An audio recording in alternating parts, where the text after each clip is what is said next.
Yo,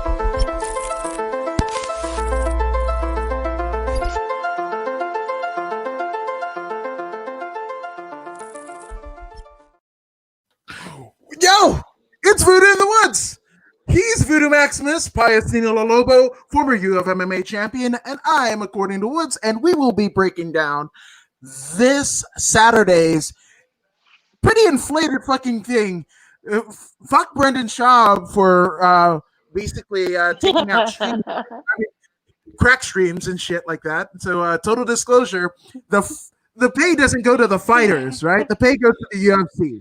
So I had no, like, I will buy a Lights Out. I will buy a CXF. I won't even buy a King of the Cage. I got a shit ton of King of the Cage DVDs, and like a motherfucking stream on YouTube. But it doesn't go to the fighters in the UFC, right?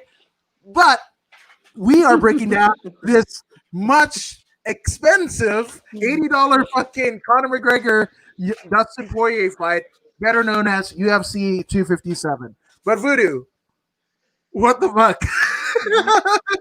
Yes, sir. Yes, sir. How you doing? How you doing? What's up, people? What's up, party people? As my man, According to Woods, will say. How y'all doing out there? Hope y'all doing great. First of all, we'd like you to like, share, and subscribe this presentation. And we got a good one for you today.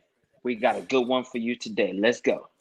Yes, absolutely. So, I mean, we can breeze through because yesterday at the butt crack of dawn, literally, if there wasn't everything happening in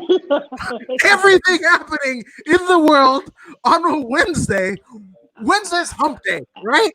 Like, that shouldn't happen. We shouldn't have, like, the changing of the free world. We shouldn't have, like, 80 fucking fights at 5 in the morning, but that's what we had. And if you're on the East Coast, I feel even worse for you.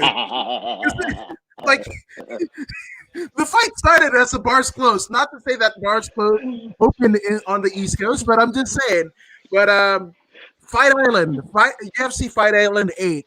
I'm just gonna say, shout out to every motherfucker who knocked a motherfucker out. I shared a couple on my Instagram, According to Words on Instagram. So there's that. I literally woke up to Michael Chiesa literally humping the head of Neil Magny. It was like a really weird reverse scissor fucking thing. Let's see. I'm gonna use Haku and Andre the Giant. So Haku is going to be Neil Magny, right? And Michael Chiesa, that's what I woke up to. Mike Chiesa fucking like that on Neil Magny's head. And there you go. Most people have like high-tech fucking things. I think LJN figures on the side of your fucking desk do it justice. But so what say you? I mean, what did you like about the Fight Island 8 card? Well, just to show some love to the fellas that fight, we're gonna blaze right through this card real quick, as fast as we can, and the nitty gritty. So in the first match, I loved Manon Fiorot. She was phenomenal. Her striking was beautiful, fantastic. I look forward to seeing her again. And in the next match, it was Khabib's cousin or something like that, Umar. Yeah. Umar, surprisingly, Umar had beautiful kicks. Shout out, Umar. Your future is bright. You will be better than Khabib. I foresee. The fact that you have invested in kicks tells me that your future will be brighter than Khabib's. Now, how fast you learn English, it's up to you. Okay? Khabib's got you there. Now, the next match was Mike Davis versus Mason Jones. Mike Davis, woo! Mason Jones, wow. Not bad at all for a newcomer, Mason Jones. But Mike Davis was the veteran, and he did what veterans do. Find a way to win while beating you down. In the next match, it was Francisco Figueiredo versus Jeremy Rivera. Jeremy Rivera, I was very disappointed. He's a taller fellow, and he did not use his length to his advantage. He wanted to clinch. I didn't understand that. Why? David Figueiredo wins. Dolce Nugumamba, Bula, Muluga. That guy, he did pretty well for himself. Shout out to him. And moving on, Su Mudirje. Once again, phenomenal striking.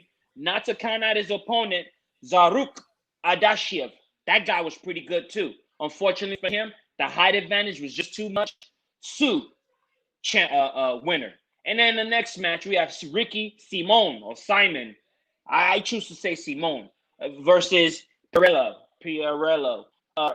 Ricky did his thing. He took that arm triangle and took my man to La La Land, Shadow Realm. In the next match, Omar Akhmedov versus Tom Breezy. I chose Tom Breezy for some reason, but Omar did his thing. I believe it was another arm triangle.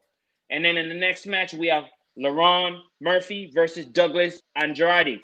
This particular matchup was beautiful. Fight of the night, I believe it was. It was fantastic. Both men were coming for blood. Neither one wanted to lose, and that's what makes for a good fight. But Laron Murphy ran away with it. And then we move on to Matt Chanel. Yes. That guy is, when we talk about dynamic striking, when we talk about footwork, he is the embodiment of what I've been talking about this whole time. Watch that match again. If you didn't see it, go watch it. Matt Chanel versus Tyson Nam. Tyson Nam. He lacked the kicking. He had okay footwork, but he had a boxer's footwork. Matt Chanel, on the other hand, had the MMA movement. The footwork was unbelievable. He kind of like reminded me of a Dominic Cruz, but just a little bit. But I prefer this guy's movement and striking over Dominic Cruz any day. The combination that he was putting together, oh my goodness. My goodness. The man was awesome. If you don't believe me, go back and watch that again. He won by split decision because he was facing a veteran, but he came out of nowhere and beat Tyson Nam. Eyes on this young man, Matt Chanel. Eyes on him. And then in the 11th match, we have Vivian Arejo versus Roxanne Modafferi. Vivian, it was a clinic. When you're talking about put together, like football players, they put together a highlight tape so they can show the recruiters. She put together, man, what a beatdown. Roxanne, tough warrior. At the end of the match, I couldn't tell. If I saw a picture and they told me, is that Roxanne? I would have been like, nah, that ain't Roxanne, because she looked like a new human being. Man. Vivian hit her with everything she had, but Roxanne kept coming like a Terminator. You know what I mean? But shout out to Vivian. Shout out to Roxanne. It was a beautiful match for Vivian. Not so much for Roxanne. Vivian was on to 11-2. And then in the next match, Ike Villanueva versus Vinicius Moreira. Ike starched him. I don't know why I picked that Venetian guy. I don't know. But Ike, you know what I'm saying? Shout out to Ike. Yes. I had no idea he was from Texas. It was very strange to see him talk. You know what I mean? The speech did not match his face. But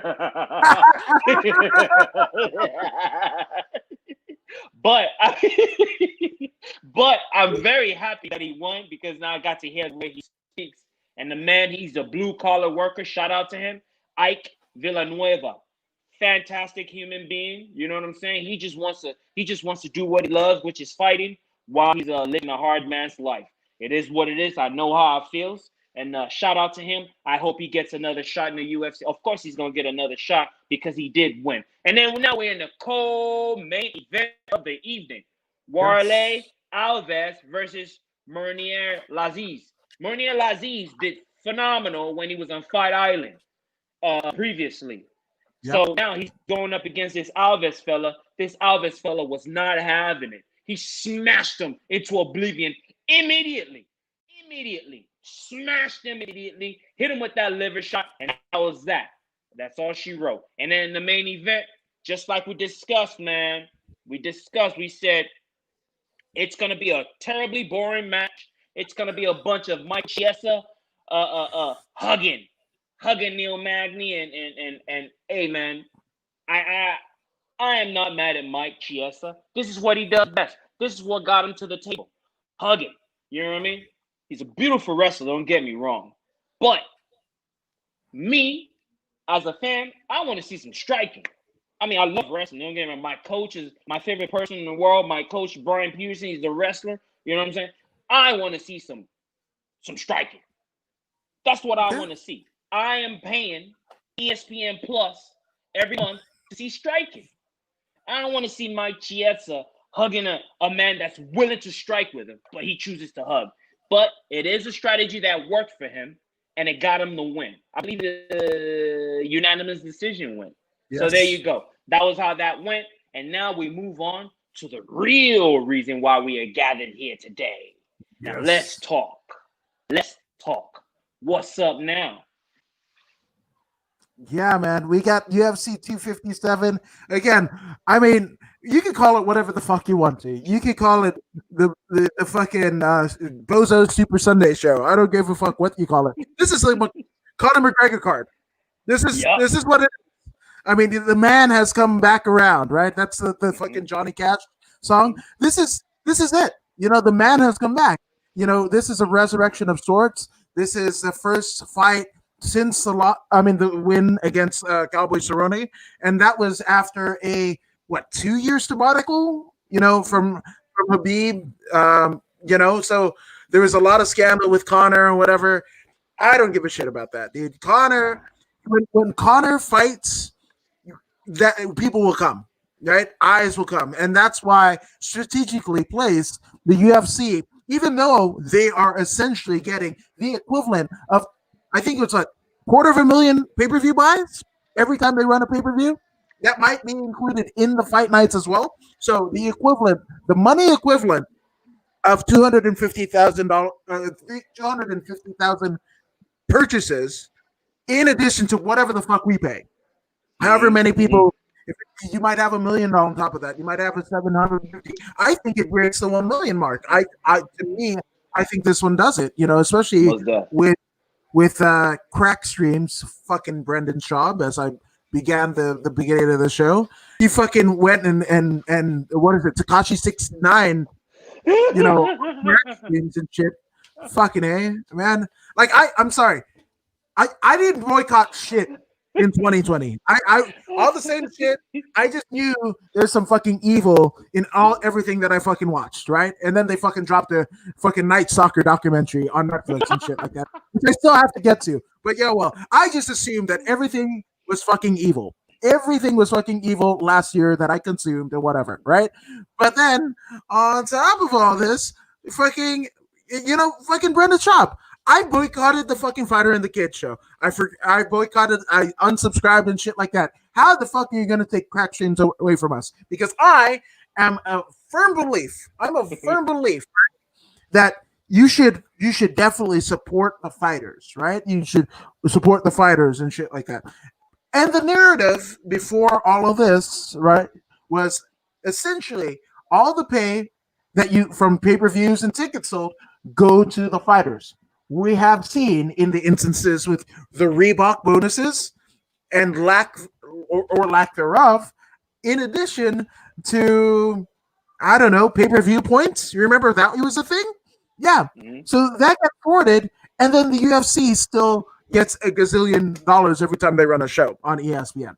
So I felt now I will definitely watch Lights Out Extreme Fighting, right? Every other promotion, right, Bellator included, because I don't think Bellator has the market cap and the market share that the UFC does. That I had, like, if I watched something on crack streams, you know, total disclosure, what I did was I went off of, whether it be not so much the UFC website, but I went to the fighter. I went to their Instagram page. I went to the Twitter page. And if I saw something that they had a shop and a link tree and whatever, I bought a shirt from them, from at least one fighter on the card, because that is the way that I can directly support the fighter, right?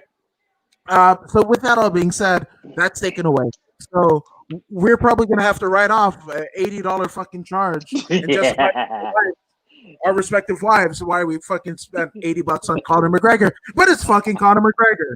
But this card, it starts out with a 13-1 prospect, a flyweight prospect, number 16 in the world, Amir Albazi, and he's going up against Zalhalagas Zumagulov, right? And again, I am a proud product of the Voodoo Max foreign name pronunciation classes for you.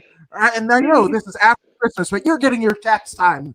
You're getting your tax return. And again, you're at home. You want to learn a different language, but you're probably too lazy. You probably invested in Trump University, which it brought you bumskis. But what I can tell you, after especially for what we saw, literally the chariot of fire of him running down UFC Fight Island 8, and there's a lot of fucking names that I can't pronounce with my Inglewood education alone. But that's why I need the Voodoo Maximus four-name pronunciation class for one easy payment of $499.90 or $999.99 or 4 easy payments of $499.99. I can pronounce with the effectiveness of one Voodoo Maximus.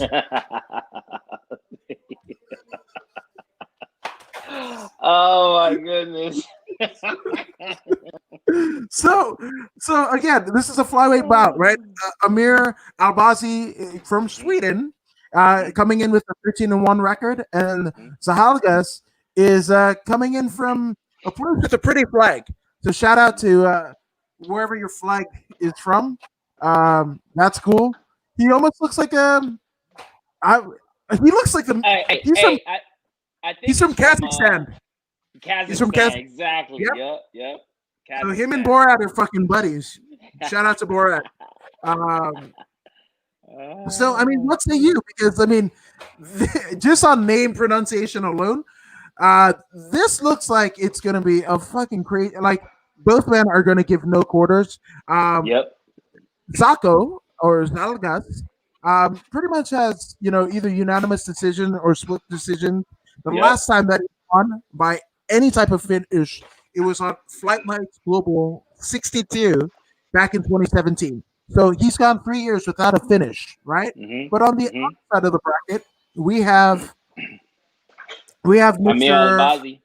Albazi, right? And he's way more active. We just saw him not too long ago. Back in July with a big triangle choke win over Malcolm Gordon of Canada. So what say you, Voodoo Maximus, in this flyweight opening bout for the free part? This particular matchup that we have here is quite clear. One man is a unanimous decision winner, and one man is a stopper. I'll be a fool to go against a stopper. I'm going with the Prince, Albazi, to win by stoppage. Period. If one were a betting man and they wanted to go on, I don't know shit about fucking gambling, so I can't tell you. I hear some people saying on the line or whatever, but you say a finish. Do you think it's going to happen the way that it happened to Malcolm Gordon by way of a submission, or do you think we're going to get a knockout in the first fight of the night? It won't be a knockout. It'll be possibly a second round submission, no later than a second, if not the first. Amir Albazi will finish Zumagulov. He will be finished. It is what it is. He will be finished. Second round. Yeah. Wow. Okay. I like it. I'm going to go with it because Voodoo knows what the fuck he's talking about. He's, again, he's a proud pupil of Brian Peterson of Peterson Grappling. Shout out to Brian Peterson. So, yeah, I'm going to go. If anybody knows, it's Voodoo. So I'm going to go with Albazi as my second round submission. Most definitely. Damn right. Now moving up in weight, we have a perennial favorite returning to the octagon, a 30-11-2 Nick the Carney Lenz against Movsar Evloev. And Evloev is coming in with a 13-0 record. God, he's got submission wins. He's got a head kick win back at M1 Challenge. Pretty much an all-around fighter. But again, the always durable Nick the Carney Lenz is on the other side of the octagon. So What say you, Voodoo Maximus? This one, I mean, how can you? Why would you want to bet against perfection, right? Why would you want to bet against perfection? Not only is the boy perfect, Mafsar Evliov, not only is he perfect, he's a complete fighter. You want boxing? He'll give you boxing. You want kickboxing? He'll give you kickboxing. You want Muay Thai? He'll give you Muay Thai. You Yeah, want wrestling? You want Dagestani wrestling? He'll give you Dagestani wrestling. Oh, you want good old American wrestling? He'll give you that too.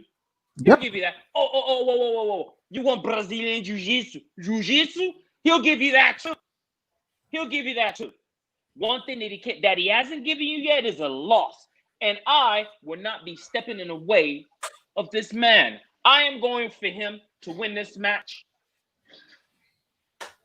If not by unanimous decision, by stoppage in the third.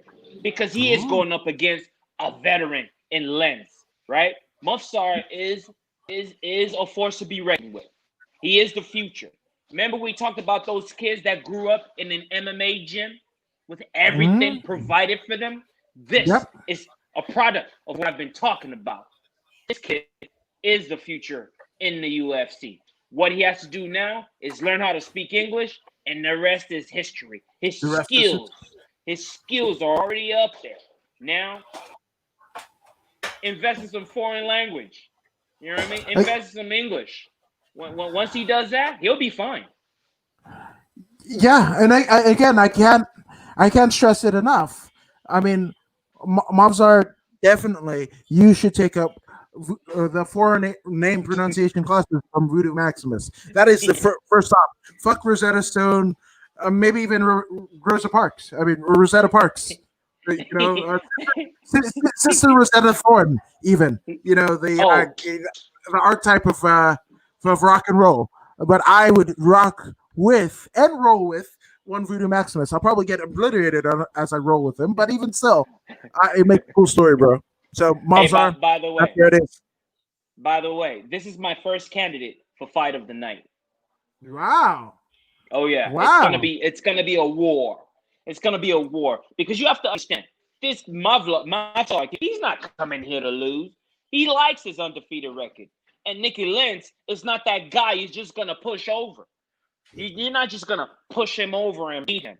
He's got too much experience. He's been fighting for decades. You know what I'm saying? So Literally. understand, it's gonna be a war, and this is my first candidate for fight of the night, and it's free. Yeah. I am so pumped.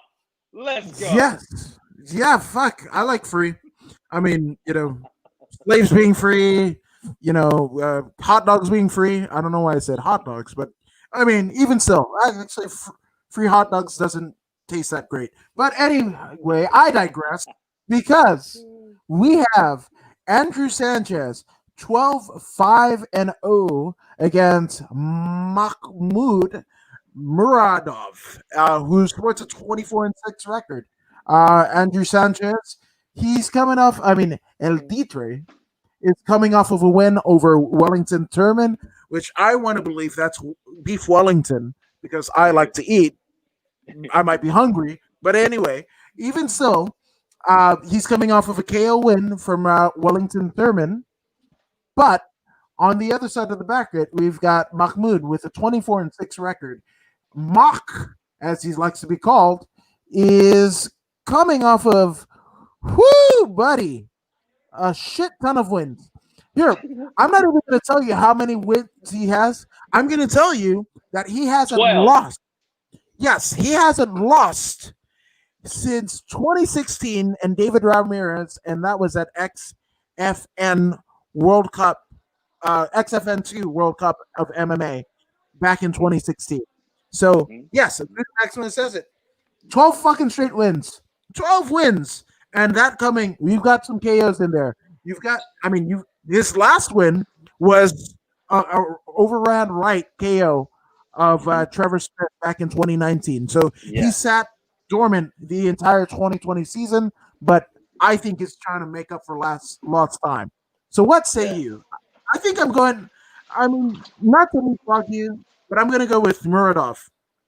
That's what I got. Yeah, I'm not gonna argue with you there.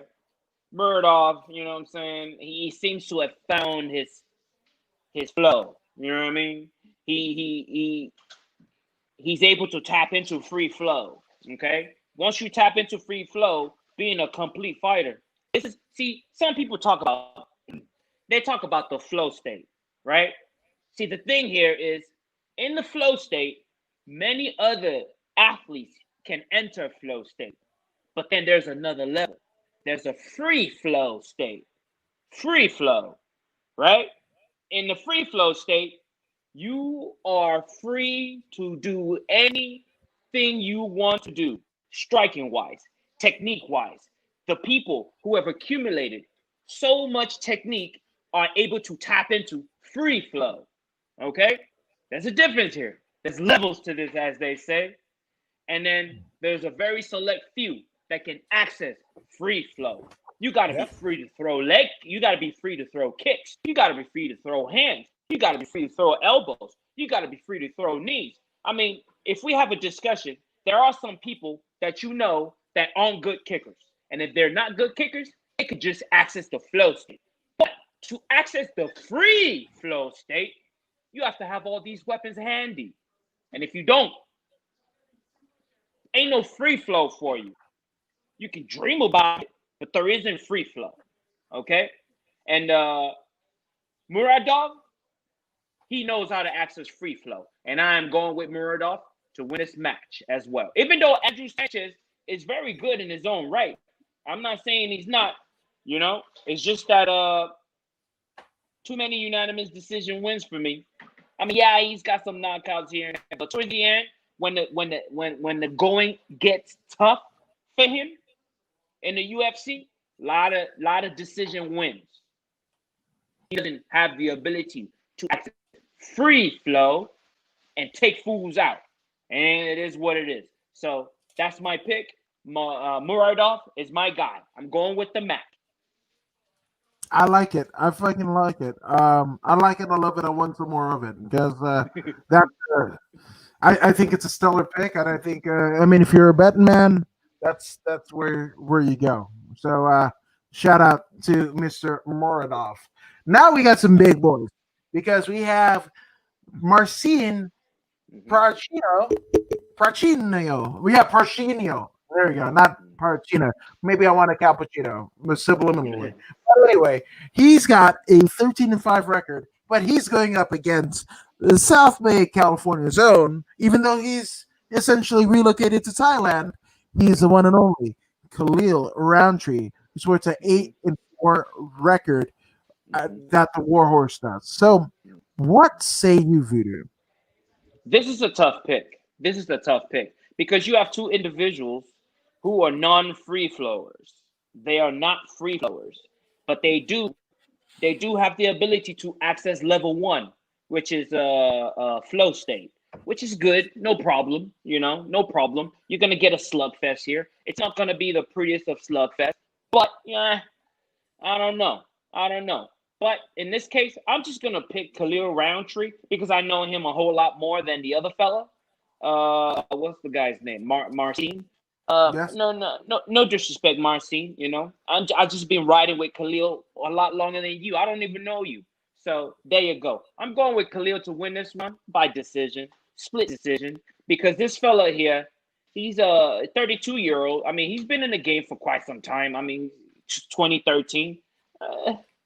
And that's significant time, right? He's been in one championship, right? He's been in one championship, and at one championship, they got a lot of good fellas out there. But then another reason why I'm picking against him is he's got three straight losses in the UFC. He lost to Sam Alvey. He lost to Magomed Ankalaev. He lost to Mike Rodriguez. Yeah. Remember Slow that? Mike. Yeah. Slow Mike. So Mike. So there seems to be a problem for him in regards to Muay Thai. Muay Thai is his Achilles heel.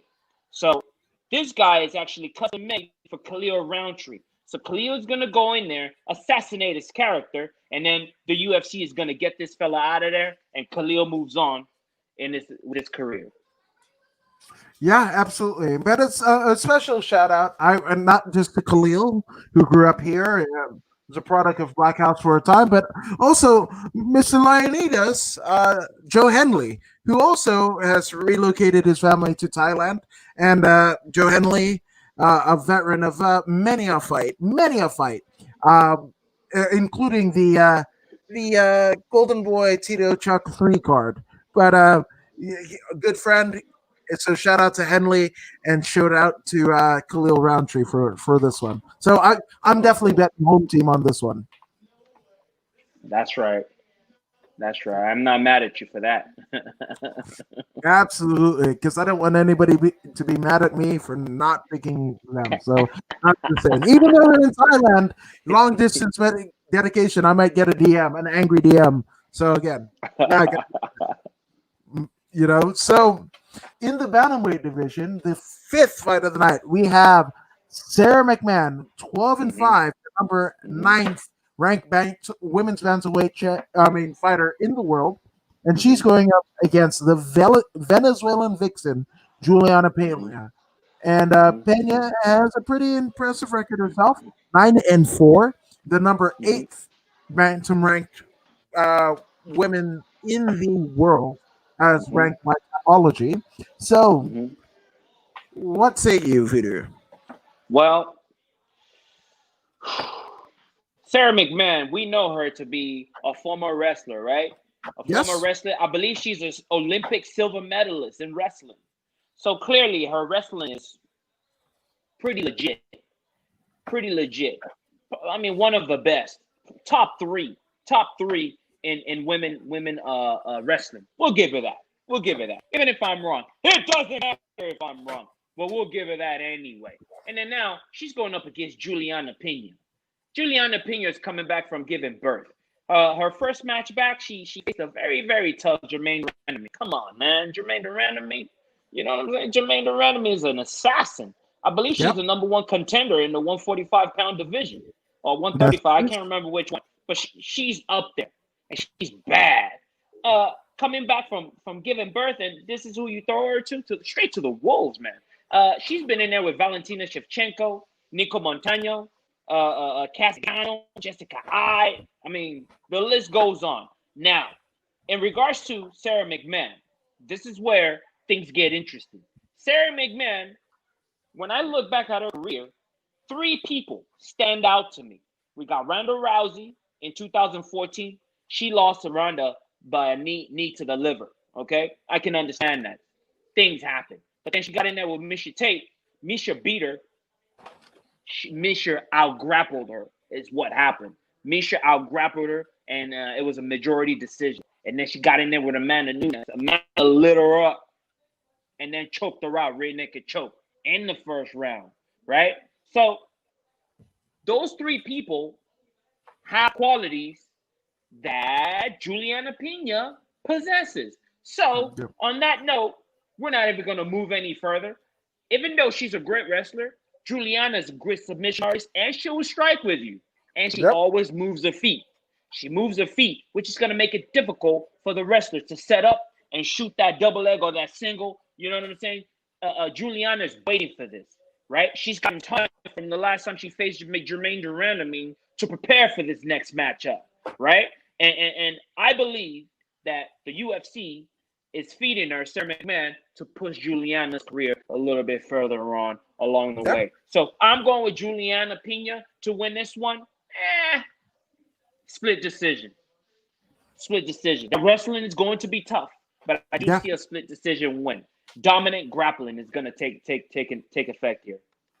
No, 1,000%. And Zabel over on YouTube says it's a great card. I couldn't agree with you Yes. more. Yes. Again, if you're paying $80 for this motherfucker, let it be a good fucking card, and it is. It is. Shout out to Most deaf. the UFC brass in this one. Now Most deaf. we have in the 185-pound division, we have Brad Tavares, Mm-hmm. 17-6, right? Mm-hmm. Mm-hmm. Longtime veteran of the UFC, and he's Mm-hmm. going up against Antonio Carlos Jr., who has a Mm-hmm. 10 record, training at Mm-hmm. American Top Team. Mm-hmm. Shit. talk about. Well, he hasn't won in a while because he took losses to Ian Heinisch and Uriah Yes. Hall, both Yes. in 2019, and sat Right. out the entire 2020 season, right? But then on the Hmm. other side, you've got Brad Tavares, Hawaii's Hmm. own Brad Tavares, and Tavares of that 17 wins, he's still coming off of a two-fight losing streak, much like Antonio Carlos Jr. But the Hmm. two losses in Brad Tavares' record stand out to me because the very last loss was against Edmund Shabazian, right? Hmm. Hmm.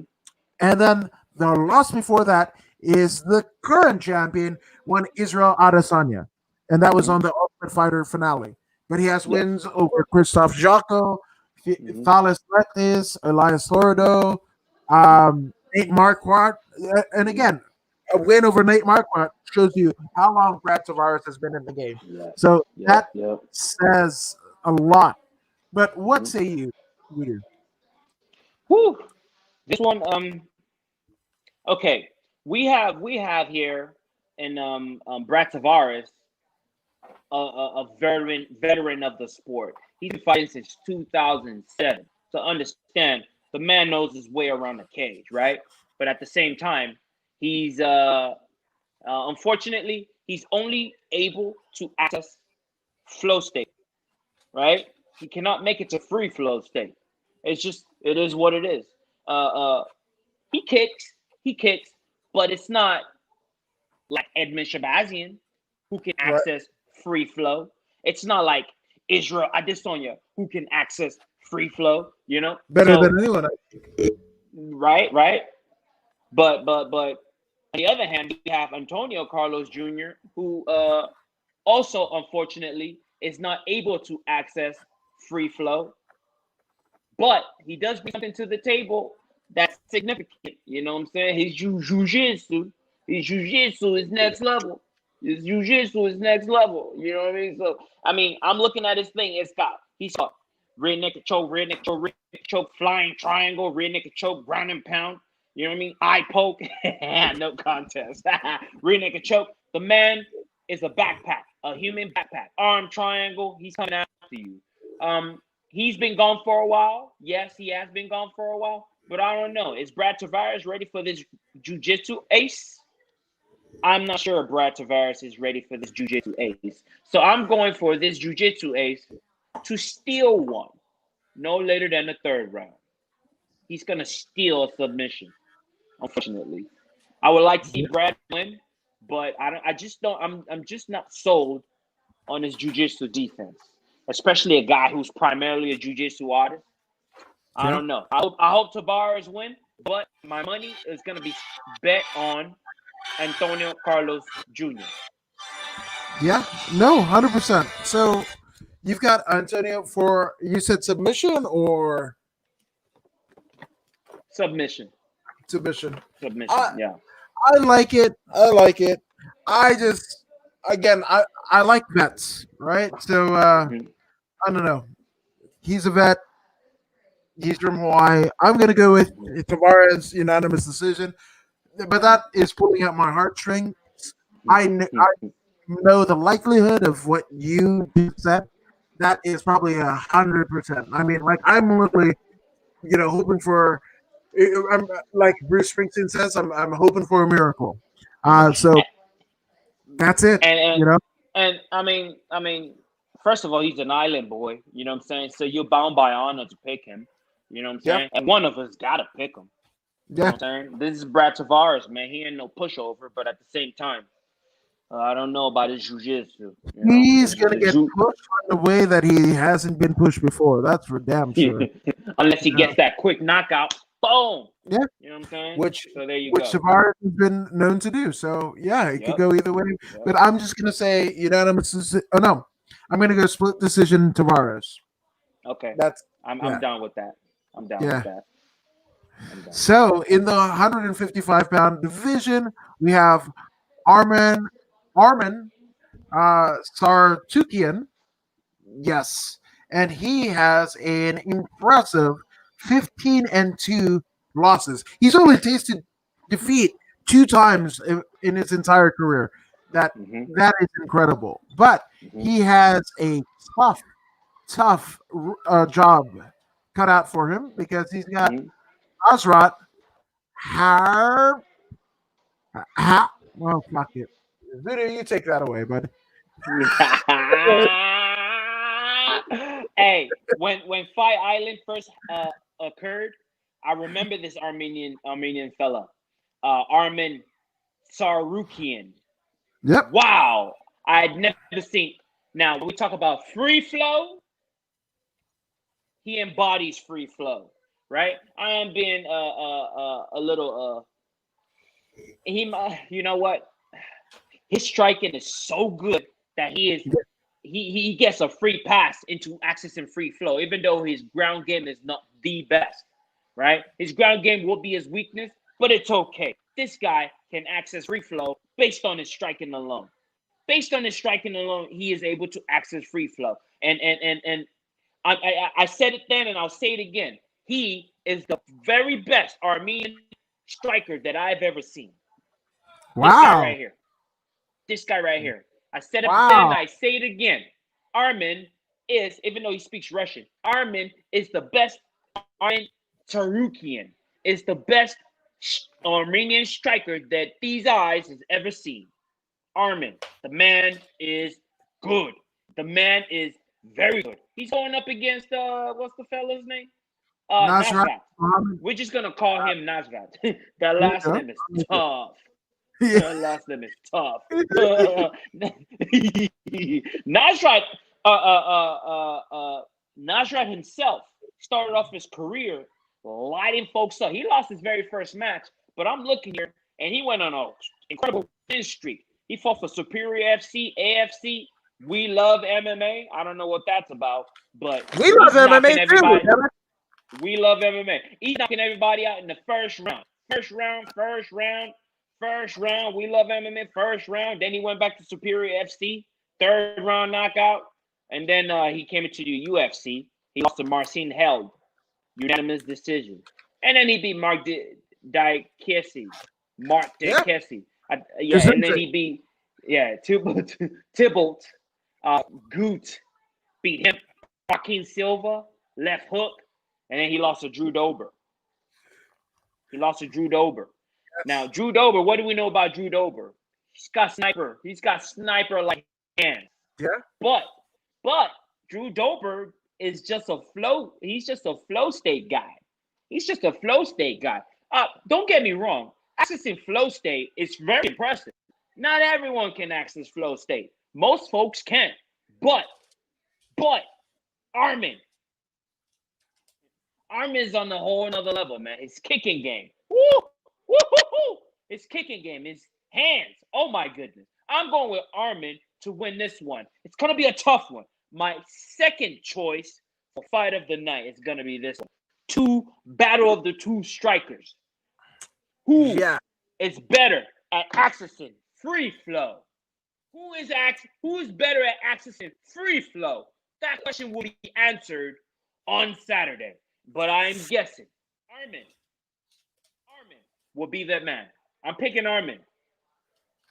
I like it. So here's my pick, right? Mm-hmm. So you mentioned Drew Dober, right? Yes. That Nasrat face. And you remember how that went down? I don't remember. You can tell me?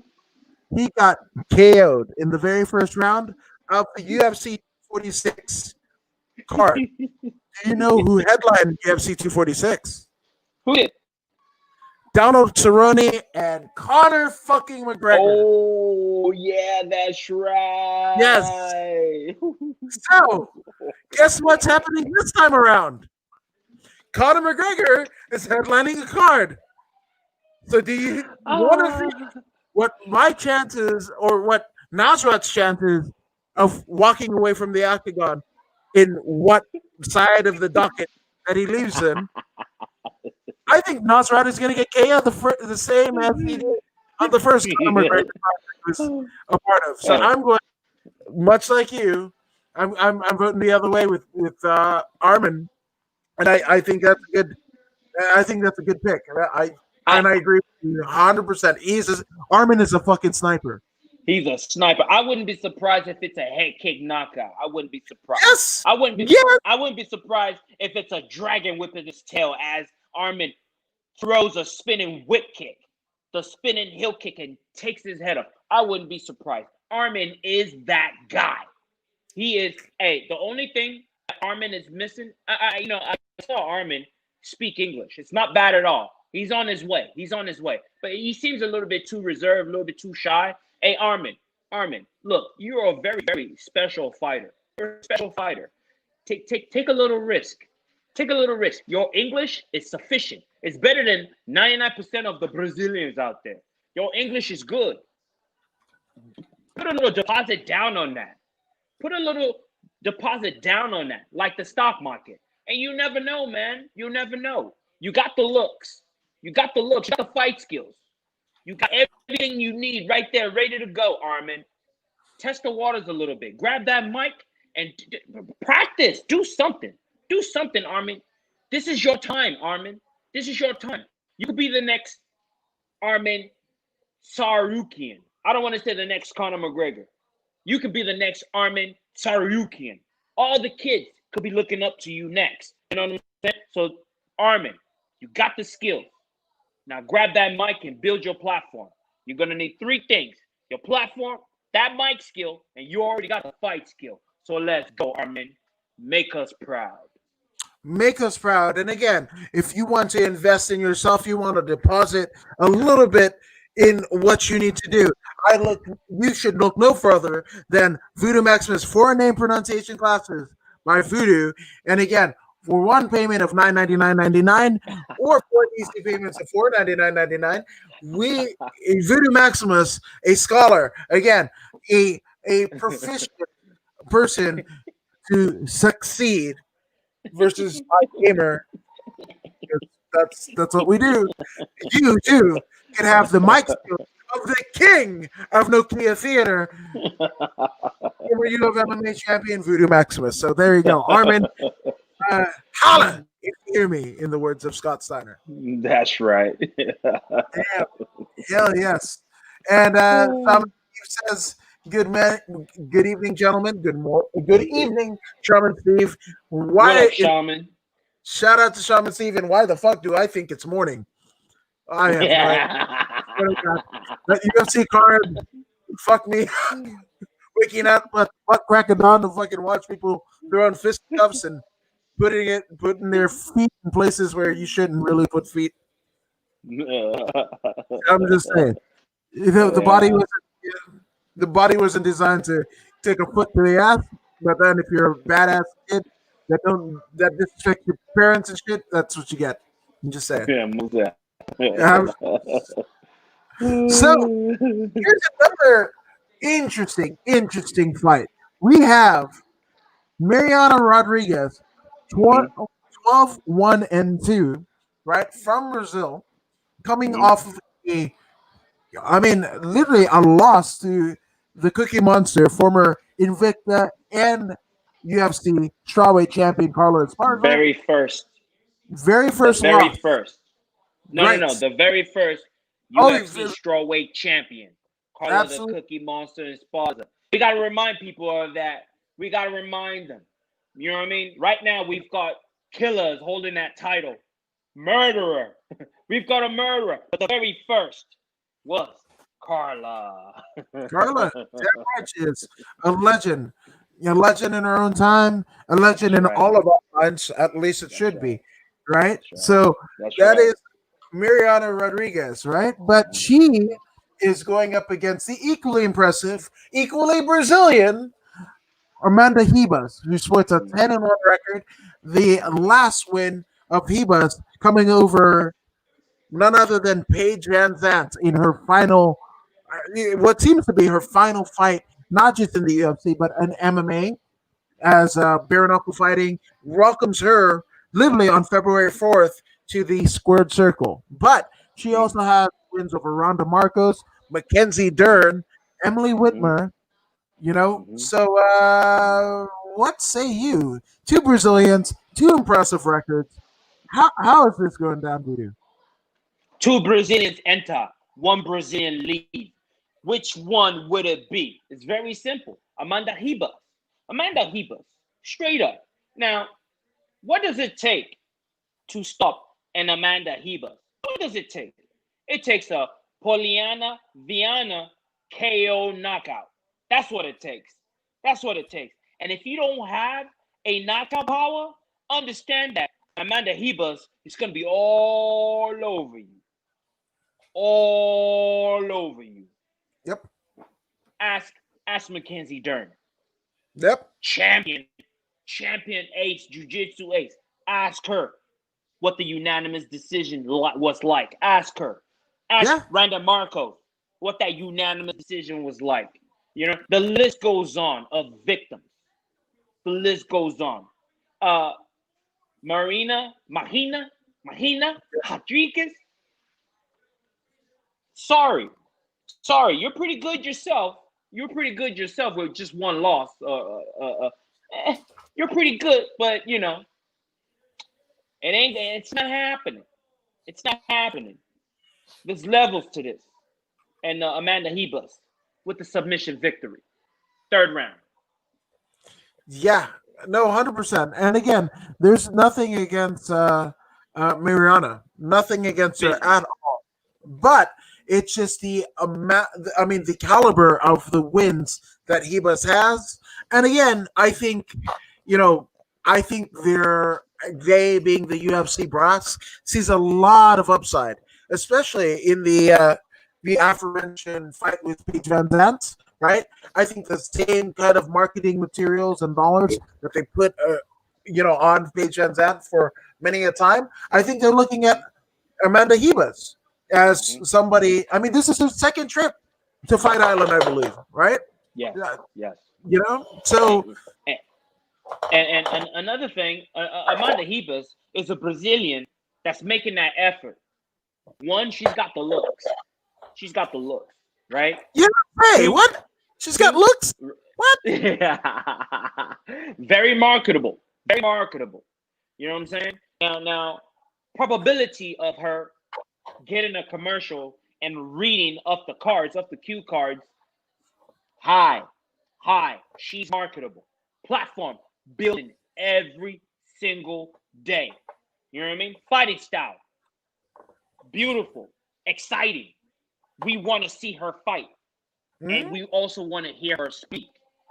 Once you have that combination going, the sky is the limit.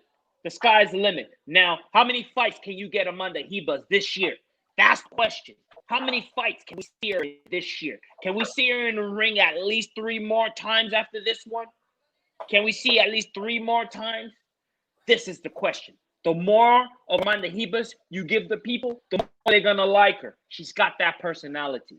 Yep. Yeah, so I guess this is a consensus pick. It's Ribas by submission. You say 3rd round? Mm-hmm. Yeah, no later than the 3rd, of course. I like it. I wouldn't be surprised if it came even earlier than that. I wouldn't be surprised. It is Amanda Ribas. Yeah, I'm going to go out on the limb. I say 2nd round submission. You know what? I'm with you on that. Let's go. I'm going on that limb with you. Let's go. Fuck it. Let's stand on this limb together. I'm sure the branches are strong. I'm sure the roots are thick. What runs thick? Never mind. Anywho, we have in the next fight in the 155-pound division, we have Atman Atizar of Morocco, one of the prettiest flags that I've ever seen in the UFC, to be honest. So shout out to Morocco. They probably have some weird shit and cannibalism or whatever the fuck, but even still, Atman, who bears the name, the first name he shares it with the last name of Fred Ottman. Do you know who Fred Ottman is? Good sir. No, I don't. I'm going to say one half of former WWF Tag Team Champions, the Natural Disasters, one other than Tugboat Taylor. Oh, yeah. I know him. As his short-lived WCW gimmick, Hakeem. And that was Hakeem. The Shockmaster. What? Yes, Tug. I Oh, think I just Tugboat was Shockmaster. yes. Oh, I gotta research that. I Yes, gotta because research that. YouTube, baby. yeah, Wow, I because forgot. Akeem was a one-man gang. That's true. That's true. Yes. That's true. So I only hashtag knew him as Tugboat. I didn't yeah. know him before that. Well, you didn't get to see Shockmaster. him as Shockmaster. You shouldn't have been able to see him, but that aforementioned flip for the gold that happened, and having none other than British Bulldog Davy Boy Smith going, he fucking tripped. He fucking tripped. Yes. So again, that is Ottman. Fred Ottman Altazar is what I'm going to call Yeah. Altazar, right? He's the number 36 ranked lightweight in the world, as told to you by Tapology. But he's going Mhm. up, and in my head, I'm going the freeloader, but it's not that. It's Matt the Steamroller Frivola. Why am I going freeloader? I don't know. Maybe I'm. But anyway, uh, Frivola has an 8-1-1 record, uh, Mhm.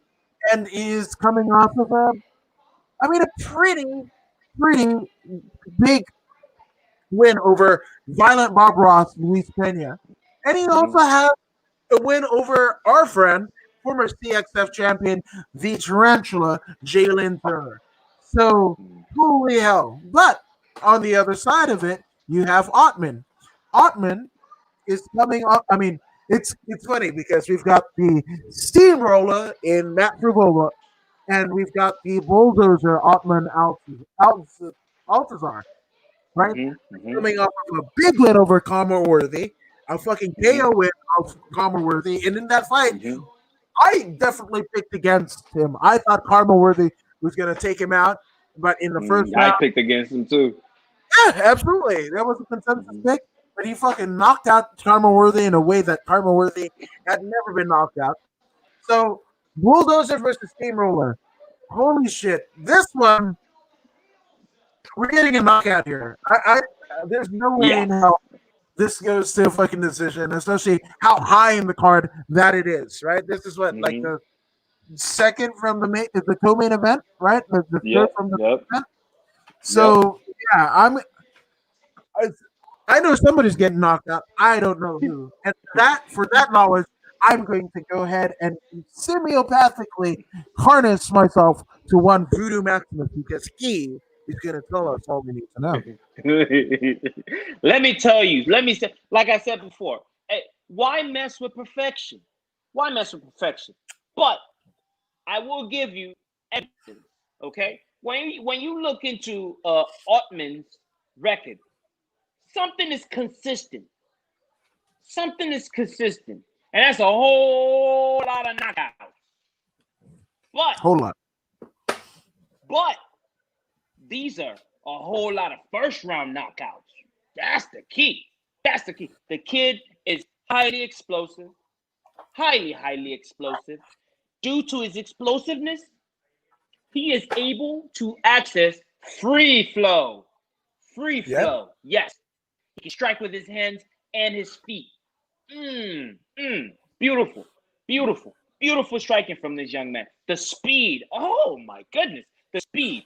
I am not, even though Matt Favola is a very accomplished fighter himself, right? He's beaten the likes of, like you mentioned, Luis Pena, Jalen Turner, and all that. But he is susceptible to that one punch knockout, like we all are, like we Yeah. all are. But Fuck the yeah. thing here is, yeah, right. Probability of him getting touched by the bulldozer is very high, very high. And for that reason, I cannot go against the bulldozer. Not in this instance. I mean, first of all, the man is perfect. He's got a plethora of first round knockouts. Come on, man. Ottman Azatar is my pick for knockout. No later than the second round. I will respect the steamroller and draw it into the second round. But outside of that, it's not gonna happen. He's not gonna go further than the second round. Ottman will take this fight by knockout. and he will be using his hands to do it. Wow. Yep. Second round knockout. I couldn't agree with you more. I think you actually took the words right out of my mouth. That I don't think there was a better apt scenario than that happening. Yeah. So second round, and we've seen him yet again. That Karma Worthy. You knock out fucking Karma Worthy. I mean, Put him to sleep. yeah, Karma Worthy Vicious. was man a fucking vicious knockout artist himself, and you fucking knock him out. By his own sword. You fucking slashed his neck with his own sword. Holy shit, man. So shout out to Morocco. Shout out to Fred Ottman. Shout out to Tugboat Taylor. And shout out to Omar Altazar. So Altazar's second round KO. I couldn't have said it any better myself. Like, that's the way we're fucking going with this shit. Damn right. Go. Let's go. Where we're going, funny that you said let's go, because we're going the third from the main events, right? We've got Jessica Evil Eye, who's a former UFC bantamweight title contender. That title being held by one Ronda Rousey, if you remember. But she's got a 15-8 record, and she's going up against Ultimate Fighter contestant, one bad mofo, Joanne Calderwood, who scored a 14-5 record. Now, I got a pretty big win over one Vivian Arujo, right? But lost to Cynthia Calvillo back in June of last year. And she even had another loss, with this one happening in Submission Underground, found on the UFC Fight Pass application. And she lost to Amanda Lowen by a overtime armbar at Submission Underground. Chael Sonnen and Submission Underground. So, on the other side of the bracket, we've got one bad mofo Joe. And that mofo Joe is one of the dark horses in terms of this division, the 125-pound division. She's got wins over Sohee Ham. A lot of people forget Sohee Ham. And Sohee Ham right now is literally the champion of either Deep or One in her division. So fuck, that just shows you that. She's been in there with Mariah Moroz. She's got a win over Courtney Casey, win over Valerie Paterno, been in there with Jessica Andrade, Cynthia Calvillo, Adriana Lipsky, and Andrea KGB Lee. So that's what we got. She's training out of Syndicate out there in Vegas. So shit, man. What do we got going here? What do you see this playing out like? Well, this is a strategically picked match. Okay, we have two individuals who aren't afraid to throw these hands. They're not afraid to throw these hands. That's one. Two, Jessica Eye. She's ready to dive. Anytime she steps in the cage, ready to dive. She's ready to give everything. Lay it on the line. She is that type of character. That's why she's so high in the cards. Calderwood. Let's give you a little backstory on Calderwood. Calderwood was in line for the title shot. She was the number one contender. One contender. But as you know, these fighters don't get paid very much. They don't get paid very much. So, the champ Valentina Shevchenko was injured, and that would mean she had to wait for Valentina to heal up. So she was like, you know what? I'm not waiting. I'm fighting Jennifer Maia. And unfortunately, she lost in the first round to Jennifer Maia in the first round by armbar. Excuse me, by armbar. So Jennifer Maia goes on to face the champ, Valentina Shevchenko, and got schooled by Shevchenko. I believe Joanna Calderwood had the skill set to match up better against the champ than Jennifer Maia. But that ship has sailed. Now she's gotten another chance, and she's going to face Jessica Eye. One thing that Joanne Calderwood is bringing to the table is she's got a few submission victories to her credit, and that is going to be the edge she needs to beat Jessica Eye.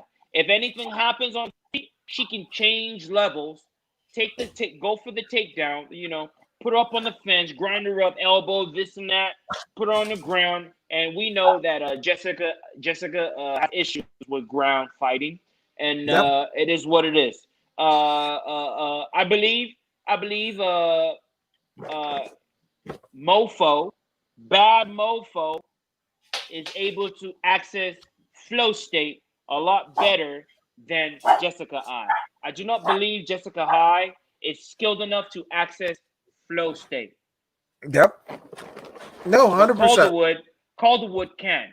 Calderwood can. So on that note, I'm going with Calderwood to win this one by split decision. It's going all 15 minutes. Yeah. Yeah. I'm actually going to say I'm gonna say probably unanimous decision. I'm gonna go with Calderwood as well. I wouldn't be mad at that. Yeah, and I'm a Jessica Evil Eye fan, Me but too. you're right, as we both are. But I think this ship has sailed. Yeah. In terms of her in the UFC and fighting top level competition. I mean, she looked out of place when she was fighting Ronda, right? And she's never, even in wins, never really quite found her footing. So Mhm. I just think this is it, because I again with always finding out about traumatic brain injury and all that stuff and whatever. I just hate for her, to kind of win, take accrue a lot of damage because like she is a mother, right? She's there's certain things that she's got a lot looking forward going for her outside of the cage than she does Mhm. inside the cage. So with that all being said, I don't want her to win for her own good because a win in crude damage could kind of offset any kind of doubt in whatever your skill set are and whatever, and it can kind of not highlight the emphasis of highlight. Why Mhm. you should still continue to compete at the high level. And Mhm. I wouldn't even want to see her in Bellator or anything like that. She can knock out 20 people. Again, it's the same thing, the same way that I feel about Tony Ferguson, right? He can knock everybody out in 5 seconds, right? The minute, and I'm all in, right? Or submit people, whatever. The minute that somebody hits him in the head, I'm out. I'm totally out. It's given everything. So, and I Yeah. has a hell of a lot of trauma in her head over the course of her Yeah. career, wins and Yeah. losses. Especially that head kick KO by the champ. Oh my Yeah, goodness. She laid there for like 5 minutes. I thought she was That tells done. you, yeah, that tells you how severe that head trauma was, Yeah, She should have probably taken 2 years off after that kick to the head, man. It was bad. It was real bad. It yeah. was really, really bad. But she's still here and uh it is what it is. Like Max Holloway was saying, the rest of them boys. Joanna Calderwood, Yep. unanimous decision. Unanimous decision. We're gonna. Yep. So unanimous Let's do decision. it. We're good. Let's do Why that. not? Why not? Why not? Why not? Because I think that'll be one of the craziest fights, but it will not be outdone by the co-main event of the evening. We have Dan the Hangman Hooker, Australia's own 20-9, number fifth ranked lightweight in the world as ranked by Tapology, and he's going Mhm. up against the former multiple time Bellator world champion. He is Iron Michael Chandler, who Mhm. sports a Mhm. 21-5 record. This one Mhm. I am so excited for. I mean, I'm Yeah. excited for the main event, absolutely, but the main event has again um, it has name value attached to it. But Mhm. this one I want to see as a fan of the sport because again, no disrespect to Dan Handman Hooker, but I'm Mhm. going fucking Iron Mac all the way. Dan Hooker can take a loss at this stage of the game, right? He can be Mhm. 20-10, coming out of UFC 257. But Mhm. Mhm. Michael Chandler needs this win. He has Mhm. long since said that he has basically been brought in to spar at high level. He's at Sanford MMA, right, with Henry Hoofs, right? Yes. So he's been in there with fucking top champions. He's fought top champions. It's Michael Chandler against Eddie Alvarez that put Bellator on the map, right? In Las Vegas, Mm-hmm. the first that trilogy is what made Bellator, right?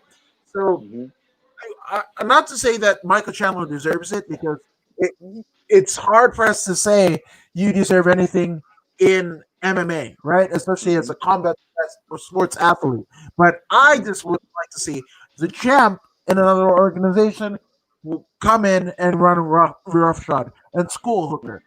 Mm-hmm. So I'm going with Michael Chandler. That's a respectable pick because Michael Chandler is a champion in his own right. You know, Yeah, let me see who has he lost to. Let's go back. Let's go back to the beginning. He started off his career in 2009. You know, wrestler, bad wrestler. You know what I mean? yes, He's choking people out using his wrestling. You know, he's very strong. You know, he's compact. yes, he is. He knocks people out. He chokes them out. Guillotine, arm triangle, decision. Oh, he's beating Patricia Pitbull back in the days, huh? Ah, Yes, interesting. Eddie Alvarez, he choked them out in the first round, in their first meeting, right? I believe he took the strap off of Eddie that first time, didn't he? yes, Yeah. absolutely. Then they fought again. He lost by split decision. He lost to Ill Will Brooks Yep, twice. You know, first one by split, the second one by knockout. I believe he lost his title to Ill Will. yes, Then he went on another win streak. Rear naked choke, knockout. He Patricia Pitbull again, beat that guy again. Benson Henderson, you know. Uh, uh, yep, he lost to Primus.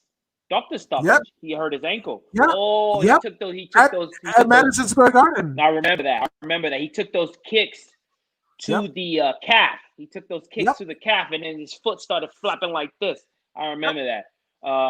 He tried to, Yamauchi, he, didn't, unanimous. he didn't want the fucking fight to be stopped. Yeah, like Crazy Tommy Aaron. Those motherfucker. guys are nuts. You know what Yes. I mean? Hey, there's a certain mindset to these dudes, man. Next level type stuff. Next level. Just the mindset alone allows him to access free flow.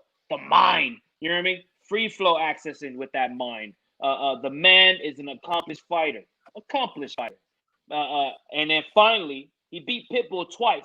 But then finally, Patricio Pitbull knocked him out with a lucky shot. Yeah, I said it. A lucky shot. Ooh, But then that was his last loss.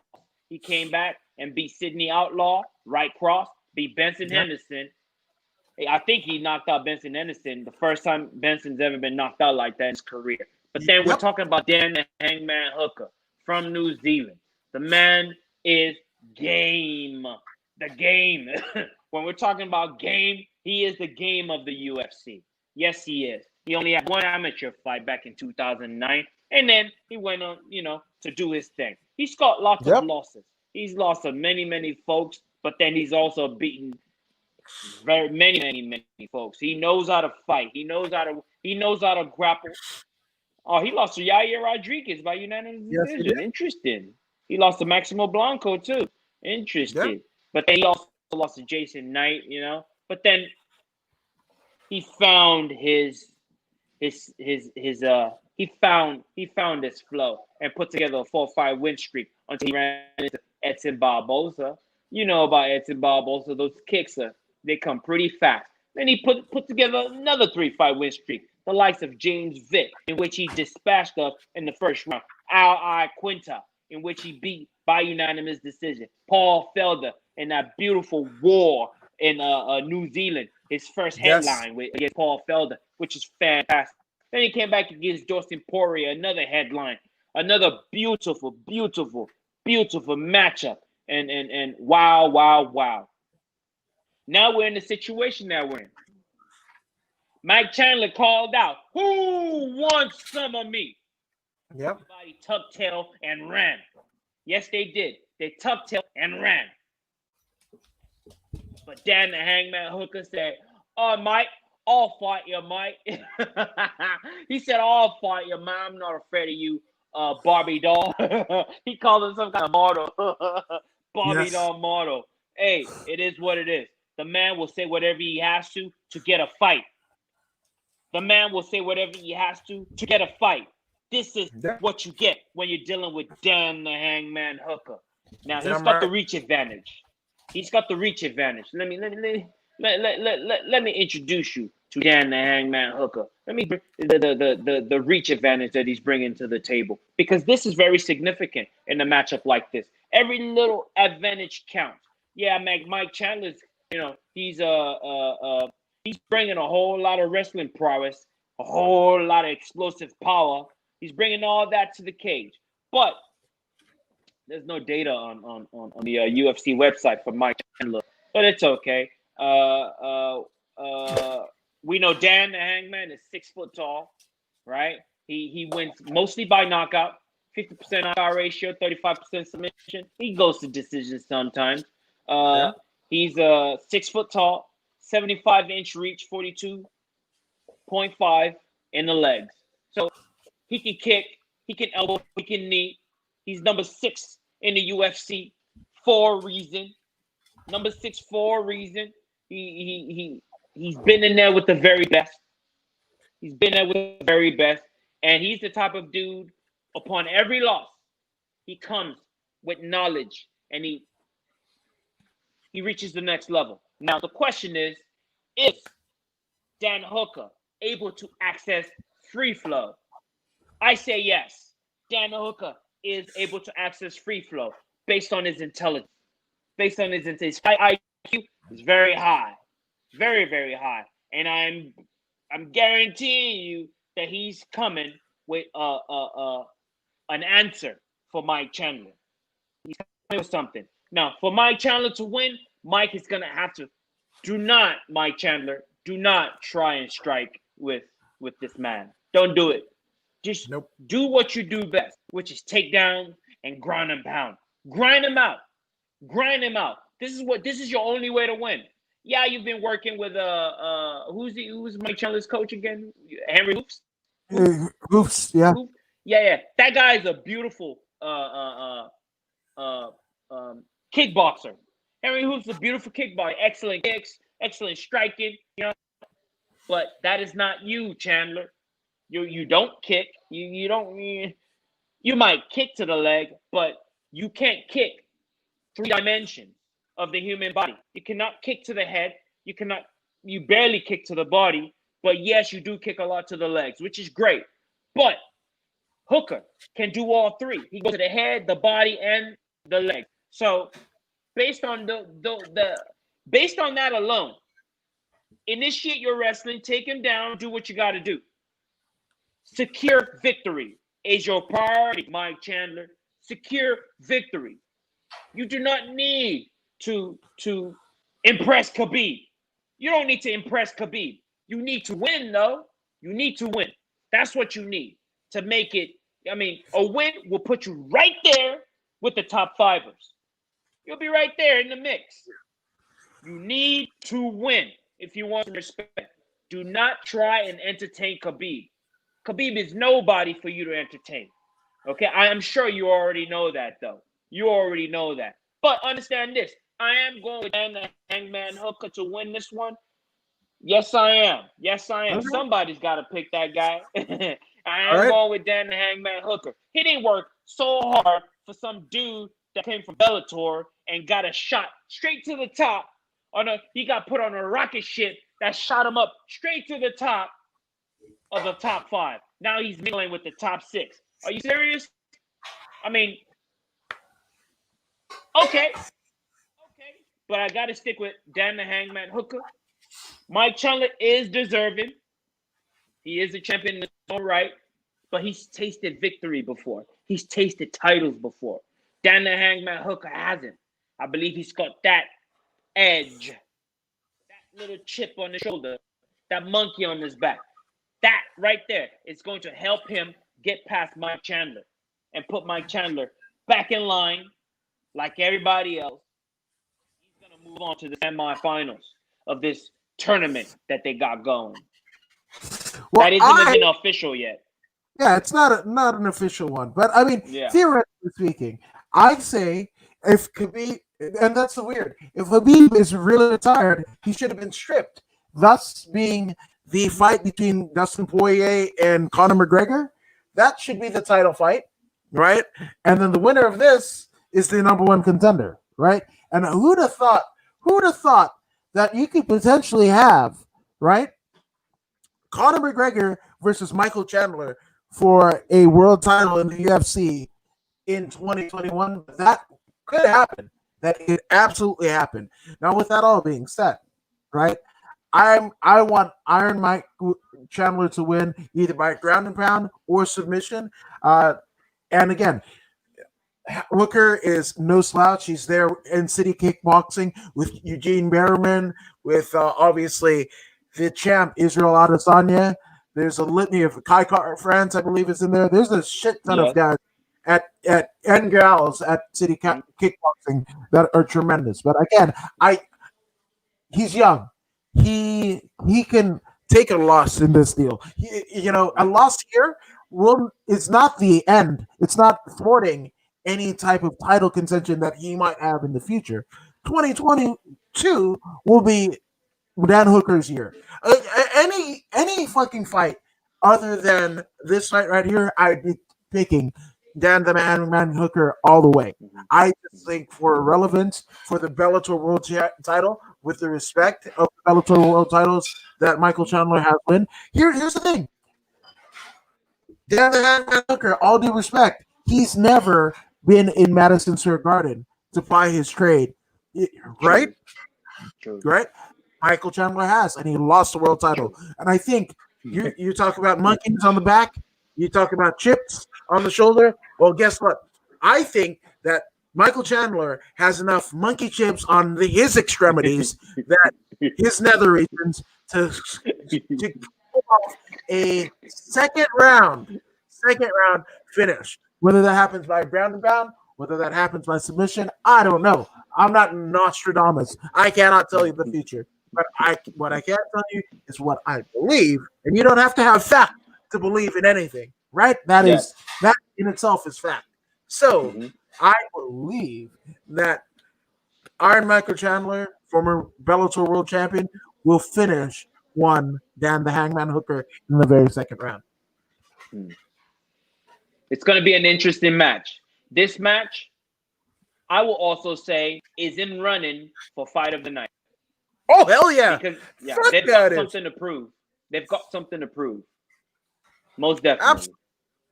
Absolutely, man. Which, this has big stakes and big rewards, even if there is no official number one title contention attached to this particular stanza, right? Most definitely. One fight that definitely has weight, has things in the balance, is the main event of the evening. Because let's go. Not Dustin Poirier, probably one of the most impressive records in all of MMA, with a 26-6 record. He is a former UFC interim champion, but he is going up against literally the man of the hour, too sweet to be sour, the one and only notorious Conor McGregor. Man, oh man. Man, oh man. This is crazy, right? Now, let's talk about the fight a bit, but I want to go into at least the entertainment value of this particular fight. Let's get into Poirier versus McGregor. Okay, let's do it.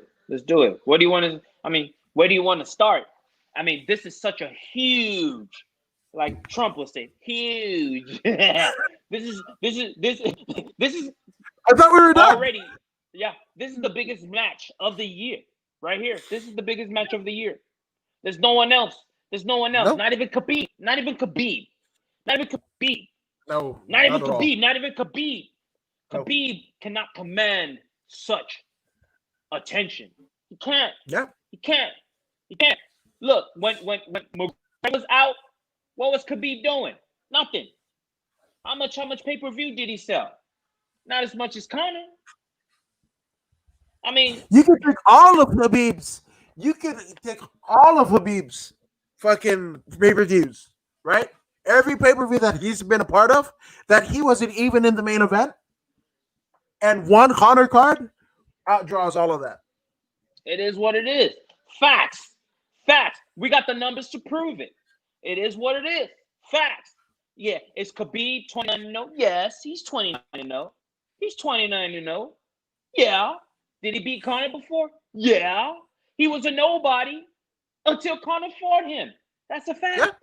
That's a fact. Check his numbers out. How much was he getting paid before he beat Conor? Check it out. You don't got to take my word for it. Look it up. Anyone that fights Conor, their pay goes up as a result.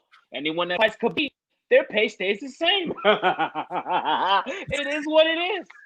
It is what it is. It's facts. It's facts. Don't take my word for it. Look it up. Yeah. Look it up. Khabib does nothing for the industry. He does nothing for the industry. Right now, he's strong holding the belt. Let the belt go, man. You promised your mom. Go. Yeah. Your mom. Okay? Why are you having meetings? You should have told Dana, hey, Dana, I'm sorry. I'm sorry. I cannot. I will not disrespect my mom. I love my mom too much. I cannot. I love my mom. I cannot disrespect my mom. Why you try to bring me back? Why you try to bring me back? All this should have been done over the phone months ago. I would not come back. By the way, here's your belt. The day that he took off his gloves and put them on the mat, he should have left that belt right there with it. You know what I mean? If you're done, you're done, man. Dude, Yep. I keep telling you, man, Khabib loves the attention. He's like Jay-Z. Khabib is like Jay-Z. Jay-Z versus Nas. That's what it is. It's Jay-Z versus Nas. Khabib is like, he loves the attention. He loves to be looked at as number one. I'm number one. I am undisputed, inshallah. Undisputed, undefeated, da-da-da-da-da-da. Hey, man, Khabib, you've earned that. Yes, you have. I'm not taking that away. No one can take that away from you. This is already etched in history, right? You are 29-0, right? But then you said you left. Okay, go. Your mom said this and that. Go, man. Why are you holding on to the belt? Let it go, man. Hey, look, I said the same thing about John Jones. Remember? Yep. Hey, man, John just wanted to retire. Bounce. Hey, look, no disrespect. But look, hey, man, if you want to go, go. See, the thing that fighters need to understand about these mega industries, like the UFC, WWE, no single talent is bigger than a company. Hulk Hogan tried it. Ultimate Warrior tried it. They all got bounced. It is what it is. Conor McGregor tried it. What happened to Conor McGregor when he tried it? Even Conor. Couldn't pull it. Conor tried it. You can't go up. Hey, look. For them to go up against the industry, they all have to unite. This is why they're all still in punked. It is what it is. It is what it is. A few of them don't get punked, right? A few of them don't get punked, but the majority gets punked. Look at their pay for this particular card. Look at their pay. One person is going to get paid, and that's Conor, or two. Anyone who fights Conor gets paid, except Eddie Alvarez. I don't know how he pulled that one off. Eddie Alvarez is the only one that didn't get paid. You know what I'm saying? You know what I mean? So it is what it is. But going back to what's important, Khabib, please step out the way, man. We don't want to hear, impressed me. Show me something impressive. Da-da-da-da-da. Get out of here, man. Get out. You're done. Go. You're done. Go. Go start your own federation somewhere else. Ain't that what you want to do? Go, man. Come on. Leave the UFC belt for the people who are still here. We got Mike Chandler in the house. You know what I mean? We got Dan Hooker in the house. We got Justin Gaethje in the house. We got Tony Ferguson in the house. We got Conor McGregor in the house. We got Dustin Poirier in the house. Come on. We got athletes in the house. We got people who want that title, who are hungry. These people are ready. Khabib, please step out the way and just walk into the sunset. Let it go, man. You're done, right? You're done, right? Then go. I mean, thank you. Thank you for your service. Thank you for 29-0. Thank you for holding on, holding people down, majority of your career and dominating them because you are clearly way bigger than everyone in that division, and you pretty much strong armed anyone, which is cool. You are skilled. Dagestani handcuff is very effective. You know what I'm saying? I mean, look at what you did to Etin Barboza. Look at his eyes. You know what I mean? You stunned him, you shocked him, you stole his soul, right? You got 29 souls. Okay, go. You're done, right? You're done. Okay, go. Go. Right? These people want to fight. Put down the candy and let the little boy go. Let the little boy go, man. Give him the candy and let him go. Let him go. Because we got people here that we need to focus on. You want to be a coach? Go be a coach. But you can't double dip. You can't dip in here and dip in there. Come on, man. What it is? What it is. Somebody break that down to him that if he doesn't understand what it is. DC, do your job. Help him understand what I just said, DC. What it is, Khabib. What's it gonna be? Okay? Enough about Khabib. Now let's talk about these two gentlemen who have earned the right to be where they're at the top. At the top. We talked about Poirier. The man's record speaks for himself. It speaks for itself. He started off in the 45-pound division. He sucked himself up, forced his way into the 45, trying to win a title. It didn't work out. He got knocked out a few times for that. Mike Johnson was the last person to knock him out. So he's like, you know what, man? I'm being dumb. I'm being stupid. Let me stop sucking myself up, sucking myself dry. Let me go to the 155-pound division, and then everything changed. Now he's disciplining folks, smashing folks. Gas tank, full every time. In a 25-minute match, I don't even think he's ever emptied his gas tank in a 25-minute match since he went to 155. He's beaten the likes of Jim Miller, Eddie Alvarez, Anthony Pettis, Justin Gaethje, Eddie Alvarez again. Just because you thought the first one was a fluke. Actually, no. Eddie Alvarez threw an illegal kick. Right. Illegal knee while Justin was down. So that one got scrapped. But he was on his way to losing that match too. But then they did it again. Eddie Alvarez got mashed up. And then for the interim title, I believe, he fought Max Holloway for the interim title. Max from 145, going up, being a G that he is. Max Holloway shot out to the island boy. Blessed Express. Boy, he's just getting started. That's another day. We'll talk about him then. Then he fought Khabib for the unification title. He lost in the third rear naked choke. It's okay. You know what I mean? He got held down by the bigger man to be in a 170-pound division. But it's okay. He's able to make the weight, so it's okay. Dan Hooker. Excellent war against Dan Hooker. Right? The man just keep impressing. He's been impressive for a very, very long time. And now he's gotten his chance at Red Panty Night. Redemption. He gets to come back against the biggest superstar this industry has ever seen. Is he pound for pound the greatest champion? No, he's not. No. He's not. I don't want to be pound for pound the greatest champion when I can have the world. You can have you can have 29-0. Give me the world. I'll take the world over 29-0 any day. And hey, anyone want to discuss that? We can discuss that. Anyone want to discuss that? I'll take the world over 29-0 any day. Legacy, legacy. Keep your legacy. Keep your legacy. I got kids to feed. Yep. You know what I'm saying? My motivation is different. It's different. You know what I mean? I'm trying to run businesses. That's where my mind is. You know, you want a 29-0? Oh, great. Good for you. Good job. See, the thing is, your 29-0 doesn't transfer into other avenues. Right. It only stays right in MMA. It stays there, and that's it. Once you leave MMA and you go somewhere else, what else you got, Khabib? What else you got? You got some education? I don't know. Did you go to school? What else you got? What else you got, Khabib? What else you got?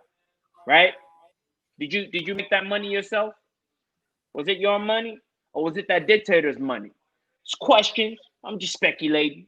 Allegedly. I don't know. What's going on? I don't know. What's going on? I don't know. But anyways, now we're talking about McGregor. Let's go back in history. Let's go back in history and check out McGregor. McGregor started in 2007. He fought one fight as an amateur. He starched them. So he's like, you know what, man? I need to get paid. I can't be on government support. I'm driving my girl's car, first of all. I'm driving my girl's car. I'm on government support. This is unreal. I need some money up in here. So he went pro. He went pro. His first loss was to Artemij Sittinkov in Ireland regional circuit. Yes, some dude. I don't know who that guy is. And then he lost to Joe Duffy. I believe he was choked out. Yeah, he was choked out in that one. And then he went on a win streak. I'm not gonna name all of them, but it's a big win streak. He entered the UFC. He came from Cage Warriors, entered the UFC in 2013, and then he's just smashing folks. Marcus Brigham was the first person he highlighted on. Marcus Brigham knocked the snot out of him in the first round. Went the distance with Max Holloway. I believe he had a knee injury, but it did not matter. He beat Max by unanimous decision anyway. Granted, it was a young Max Holloway. I believe Max Holloway was like 19 years old at that point. You know what I mean? Young Max. He beat young Max. It's okay. Diego Brandao, smash. Justin Poirier, not smashed. He smashed him before, but this was at 145. Dennis Silva, smash. Chad Mendes, smash. Jose Aldo, 13 seconds, smashed. He lost to Nate Diaz. He went up to 170. He went from 145 all the way up to 170 to fight Nate Diaz, and he got choked out. You see, when you grow your body at an accelerated speed like that, it takes time for your cardio to catch up to the size of your body, because now you've got more muscle, you're gonna be sucking in more oxygen, and it caught up to him. He learned from his mistake, came back and beat Nate Diaz in a majority decision. Nate Diaz is a triathlete. He cycles, he swims, and he runs. This is what he does for fun. Now, when he comes in the octagon, understand he's got cardio for days. And Nate's got a big frame, you know what I'm saying? He knows how to handle himself. He's got great boxing. He pushes the pace, high level, every time. Foot on the gas, pedal to the metal. You understand Nate Diaz. The man is gifted. Nate is gifted. And his brother Nick. Beautiful human beings. Until Nate met Conor, he was making 40 to fight, 40 to win, $80,000. When he fought Conor, he became a millionaire. Shout out. Okay? These things must be said. Okay? Who fought Khabib and became a millionaire? Let me know. I don't know. Eddie Alvarez, smashed. And then he went against Floyd Mayweather. You know what I'm saying? People say he lost to Floyd Mayweather, but I think he won $150 million. As you know what I'm saying? Damn right. Get me in there, Floyd Mayweather, and tell me I'm gonna fight him for $150 million. See if I don't get in there right now. Right now.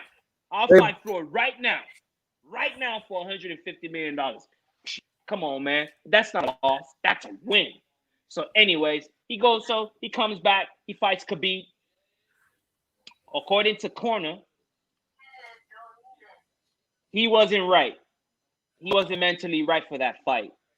A lot went on, bus incident, this and that. Send location. That was some of Khabib's best work, by the way. That send location, that was beautiful. Whoever told him to do that, that was fantastic.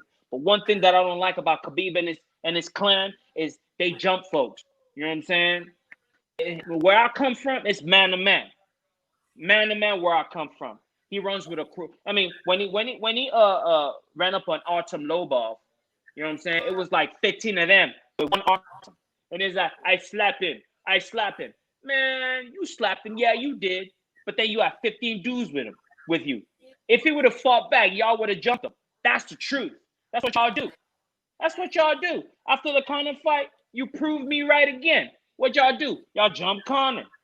You and your boys. You know what I'm saying? It is what it is. Y'all jump folks. That's what y'all do. I don't see no honor in that. Ain't no honor in that and jumping folks. Man up. Man up. You don't like him? Step to him like a man. Have your boy stay back. Even if you're getting your ass whooped, have your boy stay back. Take your ass whooping like a man. I Yeah. don't think you're gonna lose in a street fight, but why you jumping folks? You know what I mean? Where I come from, there ain't no honor in that. Straight up. And you talk about you're a man of honor. You know what I mean? It's a little hard to believe. And then Conor came back against Donald Cerrone, right? He fought Khabib in 2018. Donald Cerrone, 2020. One fight in 2020. 40 seconds. Now he's in front of Dustin Poirier. Now the question you always ask me is, what do you think? Who do you think is gonna win? I'm asking you that question first. Conor McGregor. This shit is gonna go the same fucking way that it went the first time. And no disrespect. And here's the thing, I said, how do you think the fight is gonna go? And then there's the X quotient, right? The fucking, just like an algebraic equation, there's an X. You got to figure out the X, right? The X is blah blah something and fucking what's his name? Poirier, a millionaire, right? Well, that X factor, that Project X, that Weapon X, is fucking Conor McGregor, right? And here's the crazy thing about it: this is going to be the highest priced pay per view that we're going to get out of the UFC. And again, in addition to the UFC already getting the equivalent of $250,000 pay per view buys just for fucking playing this thing, right? Conor McGregor is known for his braggadocious swagger, right? That's from Cage Warriors. Again, one of the things that you mentioned about Cage Warriors that you kind of left out. He was a double fucking Cage Warriors champion. And he said, what? If you think this is cool, obviously I'm paraphrasing, but if you think this shit is cool, watch me do it in the UFC. And he fucking does it. And he does it against arguably two, everybody wants to throw out greatest of all time or whatever. Eddie Alvarez and Jose Aldo are two of the greatest who have ever graced a fucking octagon. They, bar none, right? And you fucking starch the both of them. In the highest pressure after World Tour with Aldo, and Aldo was fucking undefeated for over 10 years, right? In Madison Square Garden for Eddie Alvarez, a former Bellator world champion, right? Mm-hmm. So the thing about it is, this shows the star power of one Conor McGregor. Everything that we know about Conor McGregor, the interviews and everything like that took a step back with the Cowboy fight, along with his fight with Poirier. He respects both dudes. Right? There was no shit talking. And I don't know what the fuck happened, but there was the bus incident and everything like that. The legal and financial trouble, the scandals in personal life, the birth of his children. All of these things are different now. He's on the other side of the Floyd Mayweather fight that he has $100 million. Again, the fact that Conor McGregor's fight, this is how ludicrous this shit is, and nobody's fucking talking about it. But I'm gonna fucking talk about it. Khabib wants to get out of here, 29-0, never to be seen again, and he wants us to talk about him like he's the greatest of all time. Conor McGregor, if I had a quarter of Conor McGregor's money, this podcast would be done off of a fucking island. I wouldn't see shit. You wouldn't see me, whatever. And not that I hate people or whatever. I'm just saying, I'm going to be doing this shit, but I won't have to worry about fucking sponsors and shit. I'm going to sponsor my own damn self. The fact that Conor McGregor is fighting, or any fucking multi-million-dollar fighter, right? A boxer, whatever boxer that had 25. There was a dude that we were mentioning the other day that we didn't even fucking know, and he got a $25 million fucking contract with Golden Boy, right? Yeah. I don't know how he's fighting. I really don't. Because if I had $25 million, the fuck if I'm doing fighting? No. Hell no. Hell no. So with that all being said, I think Conor hasn't even been the Conor that we know. And he can still outsell pay-per-views of Brock Lesnar, Ronda Rousey, Chuck Liddell. I mean, again, Habib wants to talk about line them up, whatever, send location. That's cool, Habib. And again, I'm a Habib fan. What he did to Edson Barbosa was, I mean, again, he was the fucking Undertaker. He stole Edson Barbosa's soul. That is fact. And shout out to the Undertaker because he's on Joe Rogan Experience just yesterday. So Yeah. you guys want to check that out? I'm definitely going to check that out. But I digress because Habib is great. But Conor McGregor is greater. He is greater. He's the alpha. He's the mega. He's the fucking zeta. A, B, all through Z. Is- He is the measuring stick. And nobody's going to measure up to Conor McGregor, right? Again, so he's the box office draw. And I was talking to Christopher Cruz about it, right? Everybody wants to talk about greatest of all time, greatest of all time. You can be the fucking greatest of all time and not have shit to show for it. Look at Chuck Liddell and Tito Ortiz. Okay, right? And no disrespect to them. Tito has always been great to me every time I've been around him. You know, he might have some outlandish views on outlandish things, but he's always been great to me. Nothing but a gentleman, right? Chuck Liddell, again, if not for Chuck Liddell, I don't know if I'd be watching the sport, right? But if they couldn't, and they're two of the all-time greats, right? And if they couldn't make the dollar amount that needed to never see them fight again in their time, then that tells you all you need to know about the greatest of all time. I'd I'd sink to number 3 if I were anybody, right? And greatest of all time, knowingly if I could get an extra couple zeros at the end of the decimal. Those are fact, right? Those are things. I mean, was Muhammad Ali the greatest boxer of all time? Probably not. Everything that he did outside the cage, that everybody that doesn't even watch boxing, never watch boxing, never are a historian of boxing or whatever, in their minds, Ali is the greatest of all time. All the fights that he took on the tail end of his career for money, we forget that. We forget it, right? In many minds, not just his civil rights activism, but also just the indelible mark that he left on the people. He's the greatest of all time in many respects. Hell, I just had Erin Tohill. She fought Layla Ali. She holds Muhammad in high regard, right? So, shit. And again, it's regardless of. I mean, the fact that Joe Rogan, the first time that Joe Rogan had seen anything combat sports was his parents, who were hippies. Hippies watch a Muhammad Ali fight, right? That is something multi-generational. That is something that transcends the sport, right? And of course, Connor have said some unfavorable stuff. A lot of that going to none other than Habib Nurmagomedov. You don't have to look far to hear it. But again, why fighters will hopefully get paid better is because of Connor. It's the Connor effect, right? It is the Connor effect. He is Midas.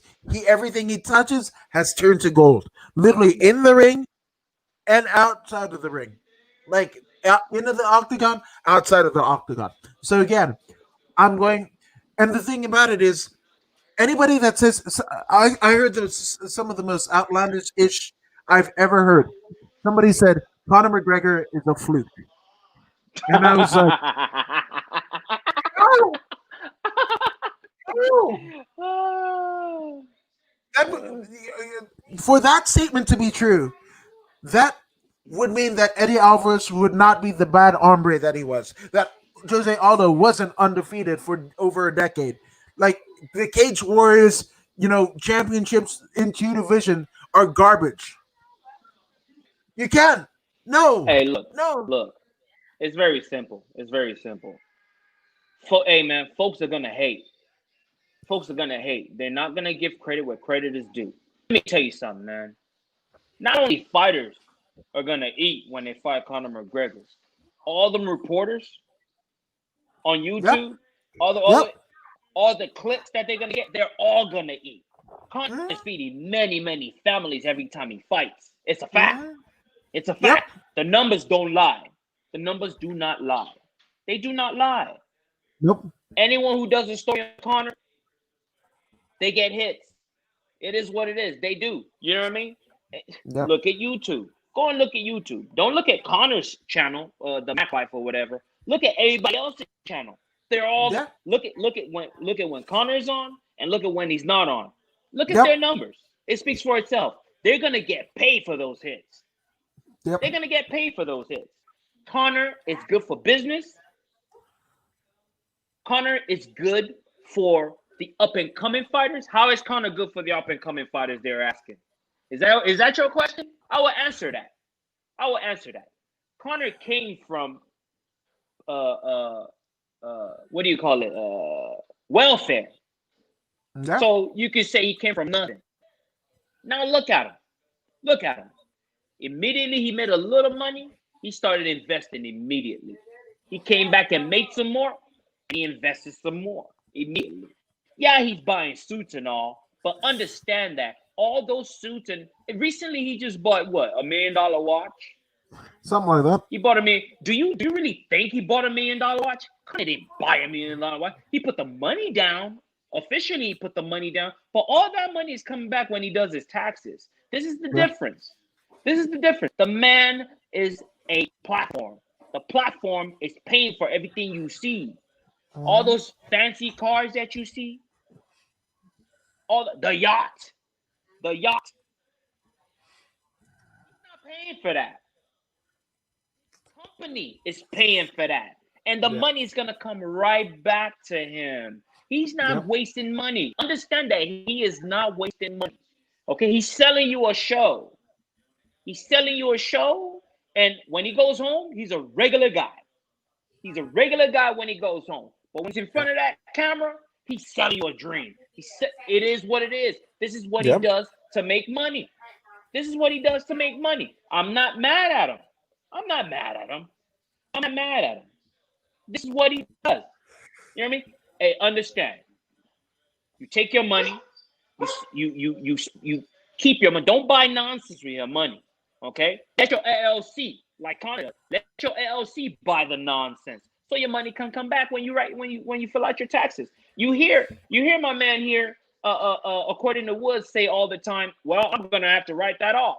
That's his LLC, man. He's gonna pay for this fight, but guess what? At the end of the year, that money's coming back because he's gonna write it off. This is how you keep your money. This is how Conor remains rich. Come on, guys. There's a science to this, guys. Instead of hating on this kid, learn from this kid. Learn from him. Conor is good for business. He's good for the industry. He's good for everyone else. Don't focus on the smack talk. The smack talk is just a small percent of what he brings to the table. If you search within yourself, look in your own heart, and be honest with yourself. Don't lie to yourself. Be honest with yourself. You will see that this man is a success. He's a little kid to me. He's what? I'm like 13 years older than this guy. But you got to show him respect because he's earned respect. He's earned it. Yeah, he beat up some old man. I mean, the old man was disrespectful. He was disrespectful. Hey, man, just say, hey, man, thank you, young man. I don't want the drink. He pushed the glass.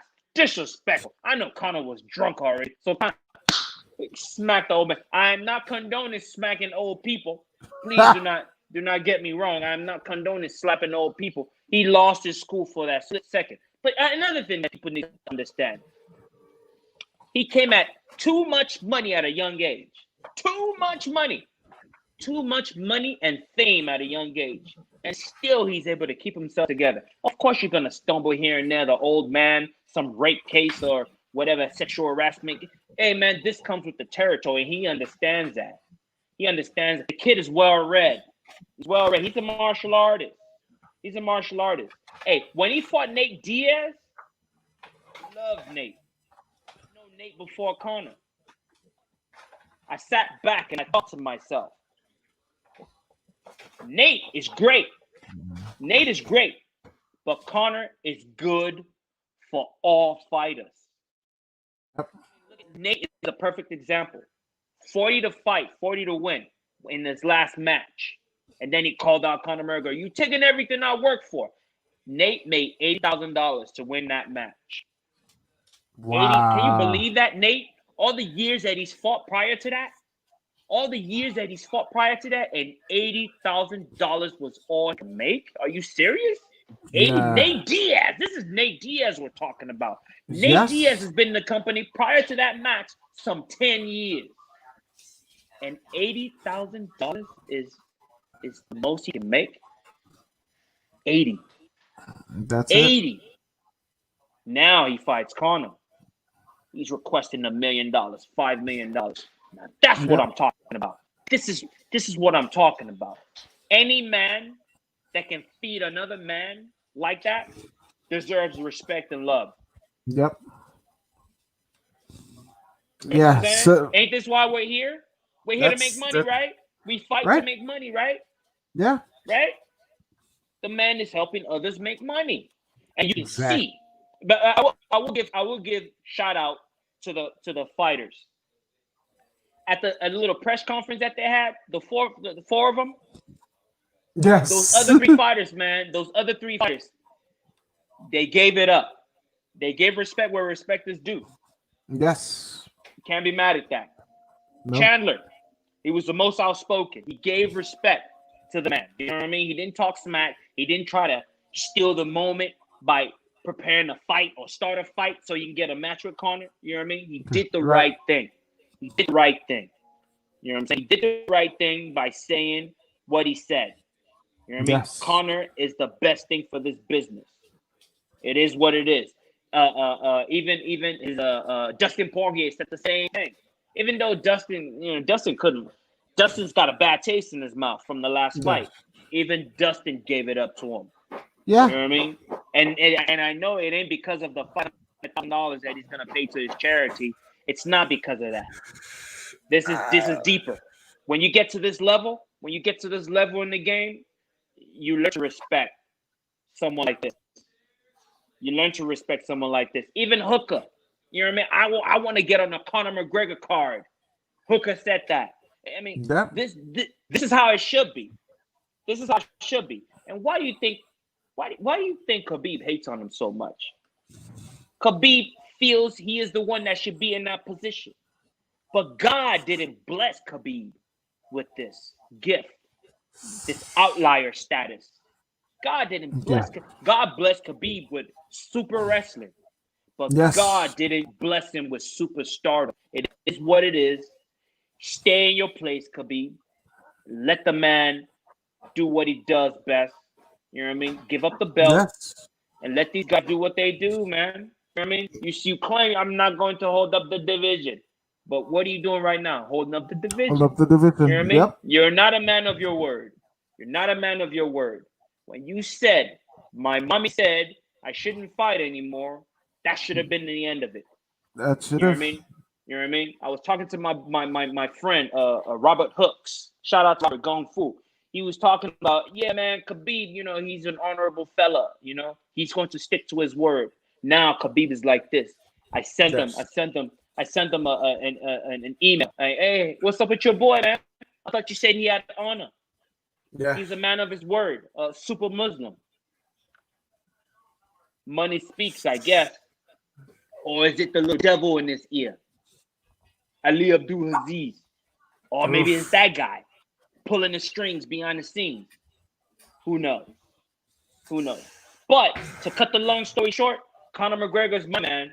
Anyone that feeds other fighters, he's good for business. He's good for me. Yeah. So how do you see it playing out? For sure, you got to watch out for that left-hand shot of Conor. That is the key. So Dustin is gonna be circling to the other side.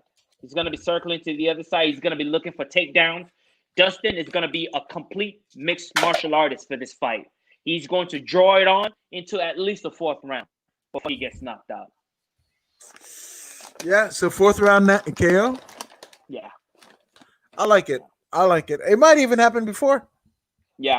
He's I don't think I mean if it goes any later than the 3rd, if it goes beyond championship or main event rounds, that means that Connor is essentially playing with his food. Hey, look, Dustin is gonna be shooting for his life. Trust me. He's not gonna stand there and box with him. He's not gonna do that. He's going to be a complete martial artist. Remember, the team is saying they want to test his cardio. We believe this is his Achilles heel. We want to test his cardio. We believe that, he's got bad cardio. This is what they're talking about. They're going to try to out-wrestle him. That's what this is. They're going to try and out-wrestle him. You know what I'm saying? Frustrate him. This is the only way you frustrate Connor. I mean, Khabib laid down the blueprint. He laid down a blueprint. Shout out to Khabib, by the way. He laid out the blueprint. The only way to get Connor is to out-wrestle him. Yes. And good luck to Dustin out-wrestling Connor, because Connor is he's formidable on the ground. He's formidable. But if you want to attack his gas tank, this is what you have to do. You have to go for the takedown. You have to put him on the fence. You got to hold on to him. You got to, you got to hang on him like a midget. like a midget. You know what I'm saying? Like what Ludacris say? What Ludacris say? Like, I got a midget on my necklace. Something like that. You're going to have to do something like that. Yeah, you're going to have to wear him out. You're going to have to make him use his hands for defense. You know what I mean? Peeling and all that.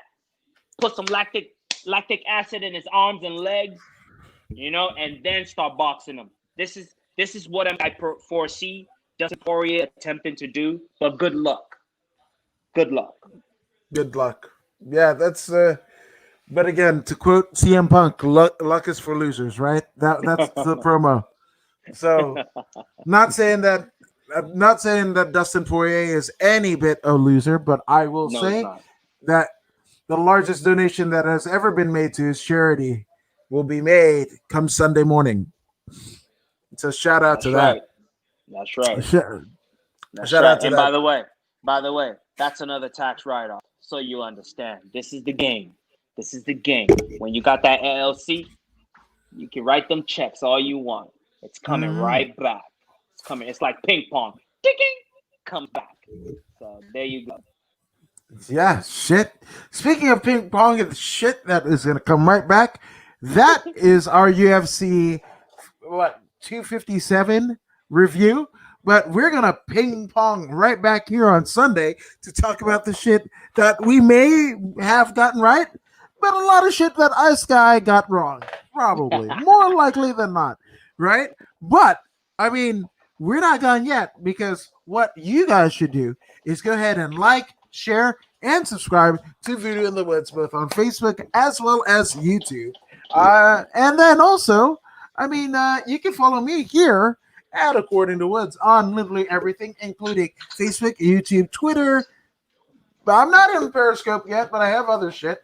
But everything is According to Woods across the board. Voodoo, where can they find you, good sir? But I think I might help you. Everything Voodoo across the board. Twitter, Periscope, Instagram, Facebook, YouTube, Voodoo Maximus. Let's go. And we will be getting out of here, but we will see you guys on Sunday with more Voodoo in the Woods. Oh, fuck.